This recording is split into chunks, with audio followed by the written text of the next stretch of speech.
আজ জুলকাদা মাসের ২৭তম দিবস, ২৭শে জুলকাদা।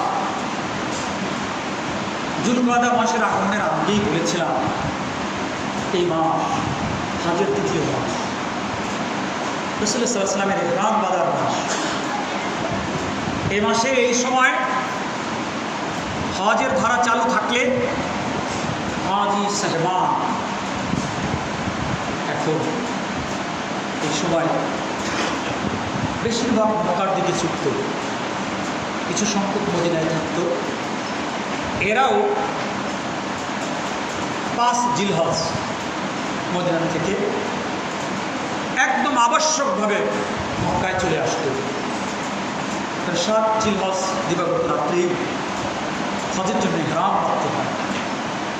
কিন্তু দুর্ভাগ্য, কিছু লোক হজে গেলেও এই সময় লক্ষ লক্ষ মানুষের পদচারণায় পূর্ণ ভূমি মুখরিত হতো। মক্কার অলি গলিতে পা রাখার জায়গা থাকতো না। মানুষের মুখে আল্লাহ পাকের জিকির, কান্নাকাটি, তপ, সাই ইত্যাদি। আর এখন লাইভে মক্কার ছবি দেখেন, এই পূর্ণভূমি বিরাট, দেখে দিলটা ভেঙে যায় যে এই সময় লক্ষ লক্ষ মানুষ আল্লাহর কাছে কান্নাকাটি করত। সেই কান্নার থেকে মুসলিম উম্মাহ বঞ্চিত। আল্লাহর কাছে দোয়া করা দরকার। সম্মানিত ভাইয়েরা, ২৭তম দিন, মাস ২৯-এ হতে পারে।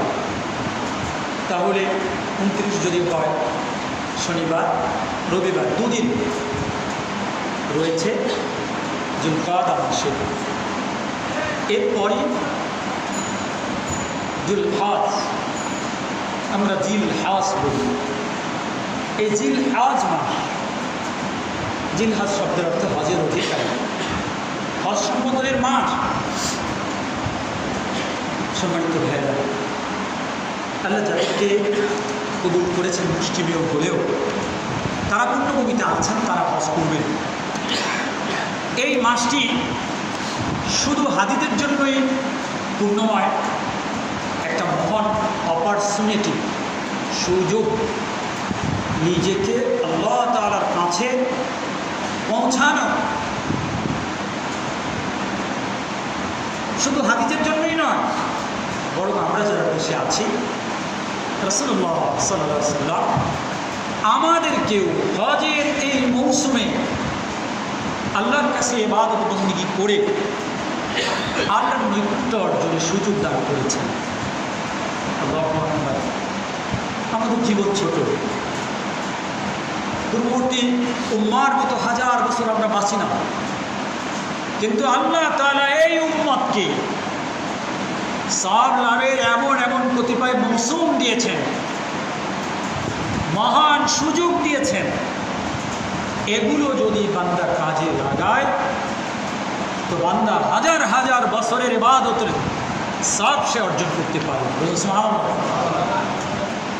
জিলহজ মাস হারাম মাসের একটি। আমি শাওয়াল মাসের আগেই হারাম মাসের বিষয়ে বলেছিলাম। কোরআনের আয়াত থেকে রাসূলুল্লাহ সাল্লাল্লাহু আলাইহি ওয়াসাল্লামের একটা হাদিস, আলা ওয়া ইন্না আহরামাশ শুরুরি শাহরাতুন হাযা। দেখো, শোনো, এটি রাসূলুল্লাহ সাল্লাল্লাহু আলাইহি ওয়াসাল্লামের বিদায় হজের ভাষণে বলেছিলেন যে এটি কোন মাস, এটি কোন জায়গা ইত্যাদি বলে। এখানে রাসূলুল্লাহ সাল্লাল্লাহু আলাইহি ওয়াসাল্লাম বলেছেন, ওয়া ইন্না আহরামাশ শুরুরি শাহরাকুম হাযা। ও মুসলমান, তোমাদের কাছে যতগুলো মাস আসে সেই মাসের মধ্যে জিলহজ মাসটি সবচেয়ে সম্মানিত। বলে সুবহানাল্লাহ। এই সময়ের ইবাদত আল্লাহর কাছে বড়ই প্রিয়। সূরা ফাজরের 3টি আয়াত পাঠ করেছি। একটি শুধু একটা শব্দ, ওয়াল ফাজর। দ্বিতীয় আয়াত ওয়ালায়ালিন আশরিন, তৃতীয় আয়াত ওয়াশ-শাফঈ ওয়াল ওয়াতর। মুসলমান, আল্লাহ ফজরের শপথ করছেন।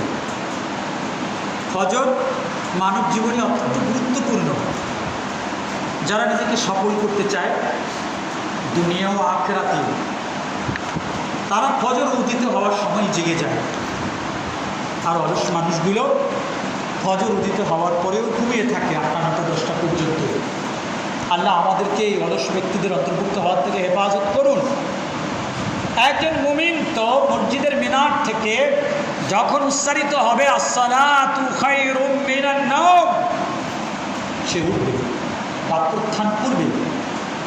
রাসূলুল্লাহ সাল্লাল্লাহু আলাইহি ওয়াসাল্লাম ইরশাদ করেছেন, বান্দা শুয়ে যায়, শয়তান থেকে 3টা গিরা দেয়। কয়টা?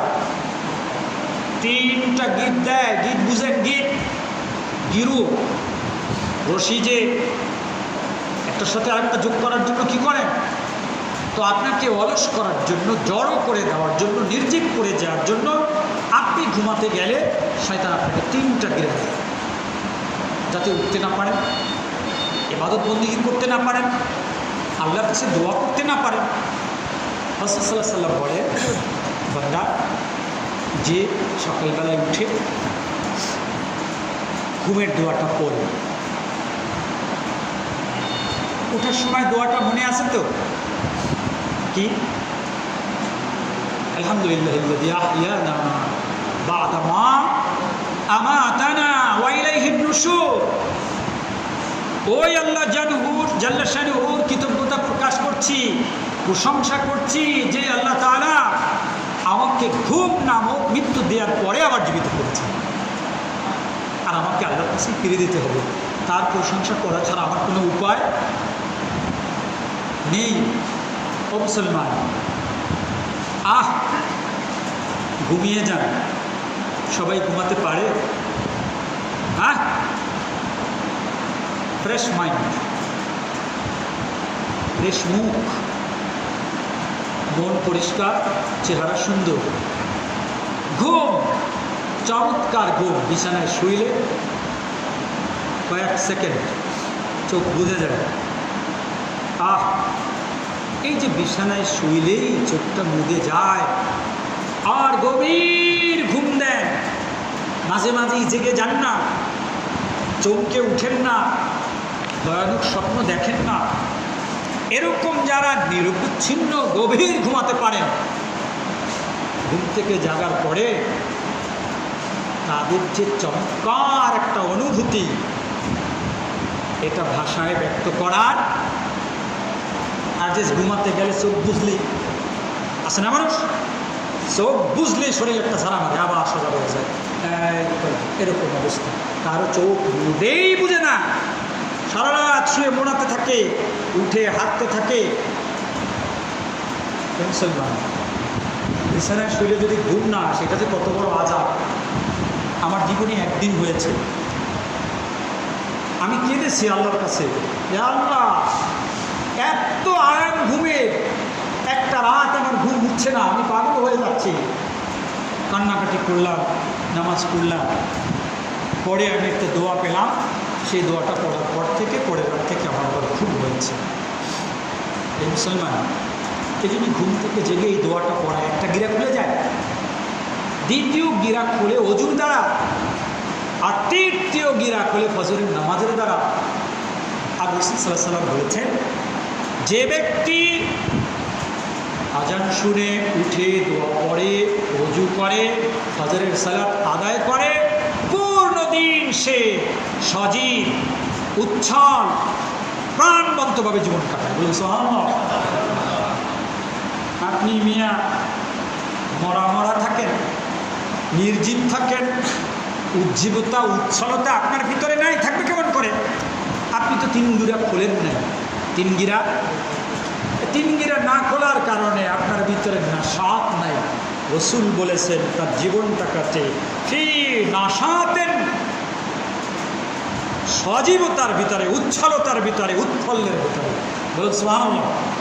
আল্লাহ আমাদেরকে তৌফিক দান করুন। দান বাক্স যাচ্ছে, সবাই বেশি বেশি করে দান করবো ইনশাআল্লাহ। তো সম্মানিত ভাইরা, এই যে ফজরের পরে উঠলাম, এরপরে আমরা আমাদের আমলগুলো করলাম, আল্লাহ তাআলা আমাদেরকে কী করবে? সজীব জীবন দান করবে। বলতেছিলাম জিলহজ মাসের কথা। এই মাসের অনেকগুলো আমল রয়েছে। আপনার প্রথম আমল রাসূলুল্লাহ সাল্লাল্লাহু আলাইহি ওয়াসাল্লাম বলেছেন, যে কথা রাসূলুল্লাহ সাল্লাল্লাহু আলাইহি ওয়াসাল্লাম বলেছেন, এই মাসে রাসূলুল্লাহ সাল্লাল্লাহু আলাইহি ওয়াসাল্লাম বলেছেন, মা মিন ইয়ামিন আ'যামু ইনদাল্লাহি ওয়া আহাব্বু ইলাইহি আল আমালু ফীহিন্না মিন হাযিহিল আইয়ামিল আশর ফাকসিরু ফীহিন্না মিনাত তাহলিলি ওয়াত তাকবীরি ওয়াত তাহমীদি। হে মুসলমান, আল্লাহর ইবাদত করার জন্য এই সময়ের চেয়ে আর আল্লাহর কাছে প্রিয় কোনো সময় নেই। রাসূল বলেন, অতএব এই মাসে এই 10 দিনে ফাকসিরু ফীহিন্না, তোমরা এই 10 দিনে বেশি বেশি করো মিনাত তাহলিল, লা ইলাহা ইল্লাল্লাহ বেশি বেশি পড়ো, ওয়াত তাকবীর, আল্লাহু আকবার বেশি বেশি পড়ো, ওয়াত তাহমীদ ওয়াল হামদুলিল্লাহ বেশি বেশি পড়ো।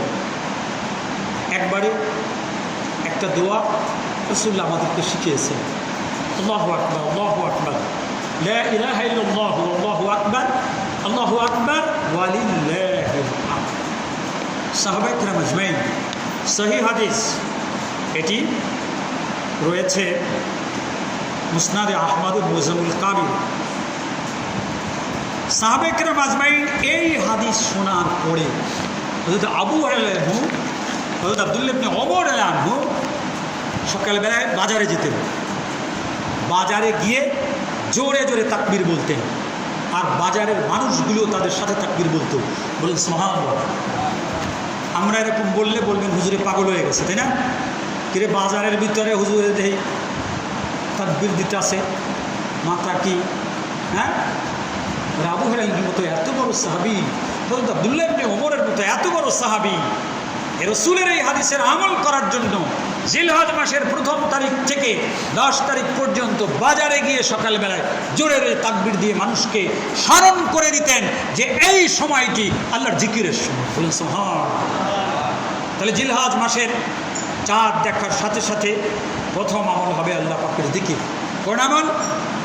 আল্লাহ পাকের তাহলিল, লা ইলাহা ইল্লাল্লাহ, তাকবীর, আল্লাহু আকবার, তাহমিদ, আলহামদুলিল্লাহ।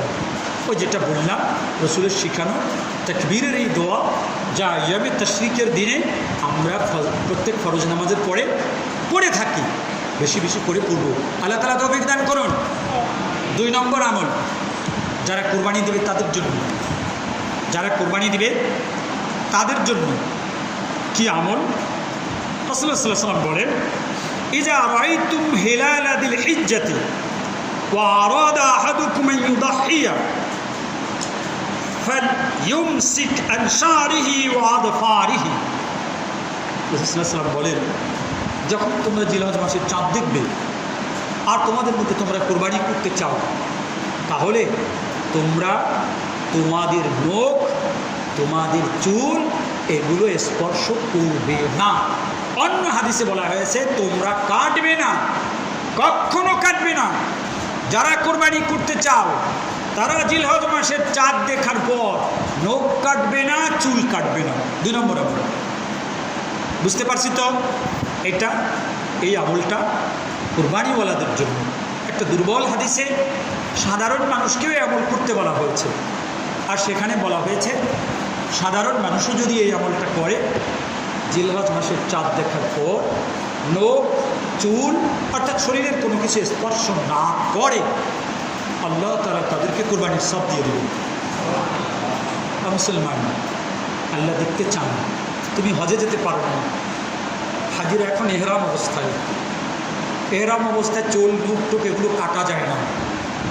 হাজিরা পাগলের মতো থাকবে, পাগলের মতো দেখা যায়, তেল নাই, চুল উস্কো খুস্কো, 2টা কাপড় গায়ে, এভাবে পাগলের মতো থাকে। ও মুসলমান, তুমি ওখানে যেতে পারো নাই, এহরাম তুমি বাঁধতে পারো নাই। যারা এহরাম বেঁধেছে ওদের সাথে একটু সাদৃশ্য আনো। চাঁদ দেখার পর নৌকার চুল কেটো না, আল্লাহ পাকের ইবাদত বন্দিকে ডুবে যাও, আল্লাহকে ডাকো, আল্লাহর কাছে কান্নাকাটি করো, রোজা রাখো। আল্লাহ আমাদেরকে তৌফিক দান করুন, আল্লাহ আমাদেরকে তৌফিক দান করুন। আরে মিয়া ও মুসলমান, মান তাশাব্বাহা বিকওমিন ফাহুয়া মিনহুম, যার সাদৃশ্য যাদের সাথে, যার চলার মিল, যার কাজের মিল, যার পোশাকের মিল, যাদের সাথে কিয়ামতের ময়দানে সে তাদের সাথে উঠবে। আপনি হজে যেতে পারেন না, এই 10টা দিন ওই মক্কার দিকে তাকিয়ে, হাজিদের দিকে তাকিয়ে আপনি এখানে ওই রকম আমলগুলো করলেন। ওরা তালবিয়া পড়ে, আপনি তাকবীর পড়লেন, আপনিও মাথাটা কামালেন না, দাড়ির গোপ এগুলো কাটলেন না, চাঁদ দেখার আগে কেটে নিলেন। আল্লাহ তাআলা আপনাকে ওনাদের সাদৃশ্য হওয়ার কারণে ওনাদের সাথে কিয়ামতের ময়দানে আপনাকে ওঠার ব্যবস্থা করেন। তাহলে 2 নম্বর আমল, সময় শেষ হয়ে গেছে, আমলগুলো একটু বলে তারপরে শেষ করে দিচ্ছে। 3 নম্বর আমল রোজা। 3 নম্বর আমল কি? রোজা। 1 জিলহজ থেকে 9 জিলহজ পর্যন্ত রোজা। রাসূলুল্লাহ সাল্লাল্লাহু আলাইহি ওয়াসাল্লাম এই রোজার ব্যাপারে যা বর্ণনা করেছেন, রাসূল সাল্লাল্লাহু আলাইহি ওয়াসাল্লাম বলেছেন, আল্লাহু আকবার, এই যে রোজা, এই রোজার অনেক ফজিলত। রাসূল সাল্লাল্লাহু আলাইহি ওয়াসাল্লাম এক এক দিনের রোজা, এক এক বছর রোজা রাখার সময়। আর একটা দুর্বল হাদিসে রাসূল সাল্লাল্লাহু আলাইহি ওয়াসাল্লাম বলেছেন, এই রাত্রিগুলোর ইবাদত, প্রত্যেকটা রাত্রির ইবাদত লাইলাতুল কদরের ইবাদতের সমান। বলেন সুবহান। তাহলে 3 নম্বর আমল আমরা রোজা রাখবো দিনে, 4 নম্বর আমরা রাত্রে আমরা আল্লাহ পাকের ইবাদত বন্দেগী করব। বিশেষ করে আরাফার দিবস 9 জিলহজ, এই দিনের রোজা অত্যন্ত ফজিলতপূর্ণ। এই এক দিনের রোজা রাসূল সাল্লাল্লাহু আলাইহি ওয়াসাল্লাম বলেন, সিয়ামু ইয়াউমি আরাফাতা আহতাসিবু আলাল্লাহি আন ইউকাফিরা আস-সানাতা আল্লাতী ক্বাবলাহু ওয়া সানাতা আল্লাতী বা'দাহু। আরাফার দিনের এক দিনের রোজা এত ফজিলতপূর্ণ, বান্দা যদি আল্লাহর সন্তুষ্টির জন্য আরাফার দিবসে শুধু রোজা রাখে, তার পূর্বের 1 বছর এবং পরের 1 বছরের গুনাহ আল্লাহ মাফ করে দেবেন। আপনি প্রশ্ন করবেন যে পূর্বের 1 বছরের গুনাহ মাফ করবে, আমি করেছি, পরেরটা মাফ করবেন কেমনে? এগুলো তো আমি করিনি। মুসলমান, আল্লাহ আপনাকে গুনাহ থেকে বাঁচার তৌফিক দিবেন, আপনি গুনাহ করবেনই না। বলুন সুবহানাল্লাহ। আরাফার দিনের এক দিনের রোজা পূর্বের গুনাহ মাফ করার ব্যবস্থা করবে, পরের 1 বছর আপনাকে গুনাহমুক্ত জীবন যাপন করার তৌফিক দান করুন। আল্লাহ আমাদেরকে তৌফিক দান করুন। এরপরে আমল কুরবানি। এর আগের জুমে, গত জুমার আগের জুমায় কোরবানির কথা বলেছি, কাকে কোরবানি করতে হবে। আমাদের মাযহাবে কোরবানি করা ওয়াজিব, অন্যরা সুন্নাত বলেছেন। এটি ওয়াজিব না সুন্নাত, এদিকে আমি তাকাবো না, আমি তাকাবো ইব্রাহিম আলাইহিস সালামের দিকে। তিনি কোন দিল নিয়ে আল্লাহ তাআলার রাহে নিজ পুত্র ইসমাইলকে কোরবানি করেছিলেন। ফালাম্মা বালাগা মাহু সাই قال يا بني إني رأيت أني أذبحك فانظر ماذا ترى قال يا أبت افعل ما تؤمر ستجدني إن شاء الله من الصابرين। ইসমাইল আলাইহিস সালাম 90 বছর বা 105 বছর বয়সে এই সন্তানকে আল্লাহ তাআলা দান করেছেন। বুড়ো বয়সের সন্তান কত মহব্বতের হয়, দেখবেন যাদের সন্তান হয় না তাদের দেখবেন এই মহব্বতের সন্তানকে আল্লাহ বললেন তোমার কাছে রাখতে পারবে না, বনবাসে পাঠাও, একে নির্জনে পাঠিয়ে দাও। পাঠিয়ে দিলেন মক্কায়। আল্লাহর উদ্দেশ্য বাইতুল্লাহ আবাদ করা, সেখানে পাঠিয়ে দিলেন। এটা বিরান ছিল সময়। এখানে থাকলেন, বড় হলেন, তার পায়ের আঘাতে জমজমের পানি চালু হলো, মক্কা আবাদ হলো, শহর হিসেবে গড়ে উঠল। বলুন সুবহানাল্লাহ। ইসমাইল আলাইহিস সালাম সেখানে আরামেই বড় হলেন, 12 বছর বয়স হলো। আল্লাহ ইব্রাহিম আলাইহিস সালামকে স্বপ্নে দেখালেন কোরবানি করো। ঘটনা আপনারা জানেন, শেষ পর্যন্ত বুঝলেন যে আমার ইসমাইলকে কোরবানি করতে হবে। এলেন মক্কায়, এসে বিবিকে বললেন সাজিয়ে দাও, ইসমাইলকে নিয়ে যাব। সাজিয়ে দিলেন বিবি। মিনায় যেখানে আমরা জামারায় পাথর মারি, সেখানে গিয়েছেন, শয়তান ধোঁকা দিয়েছে। ইসমাইল কোথায় যাও? তোমার আব্বার পকেটে ছুরি, তোমাকে জবাই করবে। ইসমাইল একটা পাথর মেরেছে, শয়তান ডাক, শয়তান পিতা হয়ে ছেলেকে কি জবাই করতে পারে? যাই হোক, 3 বার পাথর মেরেছেন। এরপরে ছেলেকে বলেছেন, ছেলে কি বলেছে? ইয়া আবাতি ফালমা তুমার সাতাজিদুনি ইনশাআল্লাহু মিনাস সাবিরিন। হে পিতা, আপনাকে যা নির্দেশ করা হয়েছে আপনি বাস্তবায়ন করুন, আমাকে ধৈর্যশীল পাবেন। বলুন সুবহানাল্লাহ। ইচ্ছা অনেক বড়, আগামী জুমায় বলবো, আল্লাহ যদি তৌফিক দেয়। ও মুসলমান, আপনাকে তো আমাকে তাকাতে হবে ওই দিকে। আল্লাহ হুকুম করেছেন, সম্পদ যাদের আছে তোমরা আমার স্মরণে আমাকে স্মরণ করবে। আলা বাহিমাতিল আনাম, যে চতুষ্পদ জন্তু আমি তোমাদের জন্য বাধ্যগত করে দিয়েছি, এগুলোর উপরে আপনি ওই মিনার দিকে তাকাবেন, ইব্রাহিম আলাইহিস সালামের ছুরির দিকে তাকাবেন, আর ছুরির নিচে ইসমাইলের দিকে তাকাবেন। এভাবে তাকিয়ে আপনি আপনার সামর্থ্য অনুযায়ী যত ছোট্ট প্রাণী হোক, কোরবানি জায়েজ হলেই হলো, এটা কোরবানি করবেন। আল্লাহ তাআলা ইব্রাহিম আলাইহিস সালাম নিজ পুত্র ইসমাইল আলাইহিস সালামকে কোরবানি করে যে সব দিয়েছেন, আল্লাহ তাআলা বলেন এমনিভাবে আমি যুগে যুগে নেককারদেরকে দিয়ে দেব। ফরজ ওয়াজিব তালাশ করবেন, মাসলা, কোনো মাসলা তালাশ করার দরকার নেই। আমি আল্লাহর বান্দা, আমি ইব্রাহিম আলাইহিস সালামের অনুসারী, আমি ওই মিনার দিকে তাকিয়ে আমার সামর্থ্য অনুযায়ী কোরবানি করবো। বলে এটা হলো কয় নম্বর আমল? এটা 6 নম্বর নাকি 7 নম্বর আমল? এটা যদিও কোরবানির দিনের আগে আসে, কিন্তু আগে এটা বললাম। এই একটা শিরকের তাকবীর। 9 জিলহজ ফজর থেকে 13 জিলহজ আসর পর্যন্ত প্রত্যেক ফরজ নামাজের পরে আপনাকে কী করতে হয়? তাকবীর বলতে হয়। আল্লাহু আকবার, আল্লাহু আকবার, লা ইলাহা ইল্লাল্লাহু, আল্লাহু আকবার, আল্লাহু আকবার, ওয়ালিল্লাহিল হামদ। এটা আপনি করবেন, ওয়াজিব, একবারই ওয়াজিব। নারী পুরুষ একা জামাতে নামাজ পড়নেওয়ালা সকলের জন্য, এবং এর বিরাট সওয়াব রয়েছে। আল্লাহ নিজে কোরআনে বলেছেন, তোমরা নির্দিষ্ট কয়েকদিনে আমি আল্লাহর জিকির করো। আর সেই নির্দিষ্ট কয়েকদিন হলো এই আয়ামে তাশরীক। সবাই খেয়াল রাখবে এই মুসলমান। এরপরে কাজ হলো আপনারা এই সময় বেশি বেশি আল্লাহ পাকের ইবাদত করবেন, আল্লাহর কাছে দোয়া করবেন, দান সদকা করবেন। এই মহান দিনগুলোতে আল্লাহ যেহেতু পছন্দ করেন বান্দার ইবাদত সবচেয়ে বেশি, যত নেক আমল করা যায়, কোরআন তেলাওয়াত, দান সদকা, আরও মানুষের উপকার, খেদমত, এই 10 দিন কী করবেন? বেশি বেশি করবেন। আল্লাহ তাআলা আমাদেরকে তৌফিক দান করুন। একদল লোক এই সময়